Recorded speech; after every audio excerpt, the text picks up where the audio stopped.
दोस्तों, अक्सर आपने देखा होगा कि ट्रेन में फिल्मों की शूटिंग वगैरह होती रहती है।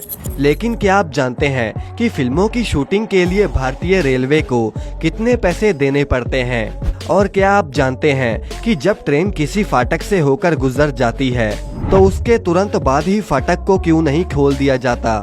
और साथ ही में आपको हम ये भी बताएंगे कि ट्रेन के आगे चाहे जो मर्जी ही क्यों ना आ जाए, ट्रेन के ड्राइवर ब्रेक क्यों नहीं मारते। इन सभी सवालों के जवाब जानने के लिए वीडियो के लास्ट तक हमारे साथ बने रहिए।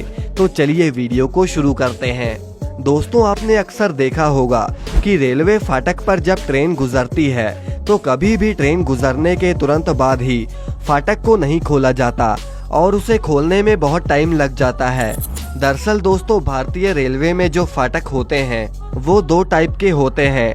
पहला फाटक तो वो है जो कि रेलवे सिग्नल के साथ कनेक्ट रहते हैं और दूसरा वो फाटक जिनका सिग्नल के साथ कोई लेना देना नहीं होता। अब जो फाटक सिग्नल के साथ इंटरलिंक्ड होते हैं उसमें होता ये है कि ट्रेन वहां से गुजरने पर वो जैसे ही अगले सिग्नल को क्रॉस करेगी तो वहां से एक फीडबैक फाटक में लगे चाबी के पास आता है और यहाँ पर एक लाइट जलती है जिससे गेटमैन को ये पता चलता है कि ट्रेन अगले सिग्नल को क्रॉस कर चुकी है और उनको ऑटोमेटिक ही परमिशन मिल जाती है कि अब आप गेट को खोल सकते हैं। यानी कि वहाँ पर जो पुश बटन होता है उसको दबाने से गेट ओपन हो जाएगा और जब तक ट्रेन अगले वाले सिग्नल को क्रॉस नहीं करेगी तब तक गेटमैन को सिग्नल नहीं मिलेगा और वो चाह कर भी फाटक को नहीं खोल सकता। और दूसरे टाइप के फाटक जो कि सिग्नल के साथ इंटरलिंक्ड नहीं होते, उस केस में वहां पर जो गेटमैन होता है वो अपने नियरेस्ट रेलवे स्टेशन के स्टेशन मास्टर को कॉल करके ये कंफर्मेशन लेते हैं कि अब इसके तुरंत बाद कोई ट्रेन है या नहीं, और कंफर्मेशन के बाद ही गेटमैन फाटक को ओपन कर सकता है।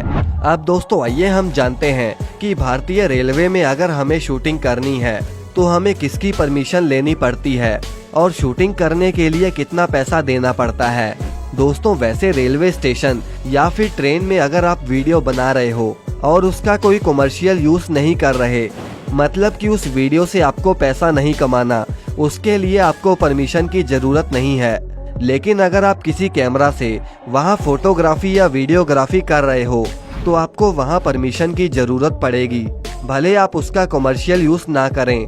अभी वैसे बहुत सारे यूट्यूबर ट्रेन में कैमरे से शूट वगैरह करते हैं और वो उनसे पैसे भी कमाते हैं, लेकिन वो ये सब अपने रिस्क पर ही करते हैं। लेकिन नियम के मुताबिक अगर आरपीएफ चाहे तो आपको ऐसा करने से मना भी कर सकती है। अब अगर फिल्म शूटिंग की बात करें तो रेलवे को फिल्म शूटिंग वालों को अच्छी खासी रकम देनी पड़ती है।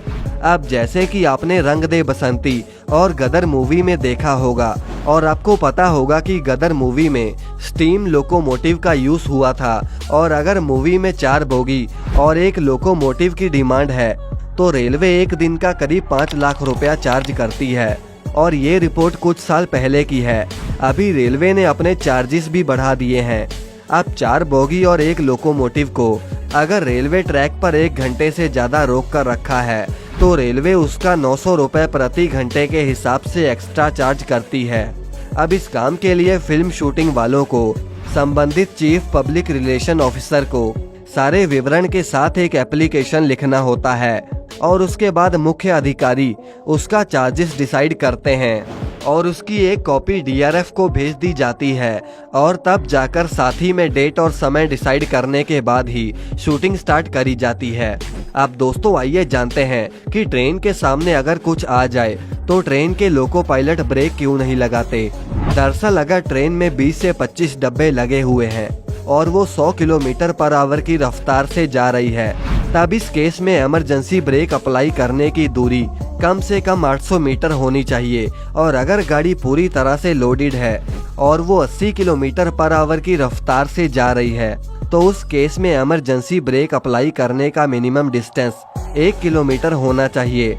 अब इतनी अधिक दूरी से सामने की चीज को देख पाना काफी मुश्किल होता है और इसीलिए लोको पायलट जब भी सामने की चीज को देखता है तो वो बहुत कम दूरी पर होती है, और अगर ऐसे में वो ब्रेक जोर से अप्लाई कर दे तो पीछे के डिब्बों में बैठे लोगों को बहुत जोर का झटका महसूस होगा और हो सकता है कि ट्रेन के पीछे के डब्बे पटरी से ही उतर जाएं और यही वजह है कि लोको पायलट कभी भी इमरजेंसी ब्रेक नहीं लगाते। वैसे दोस्तों, क्या आप हमें बता सकते हैं कि ट्रैवलिंग का सबसे सस्ता जरिया कौन सा है? कमेंट करके हमें जरूर बताएं और इस वीडियो को लाइक करके चैनल को सब्सक्राइब करना ना भूलें।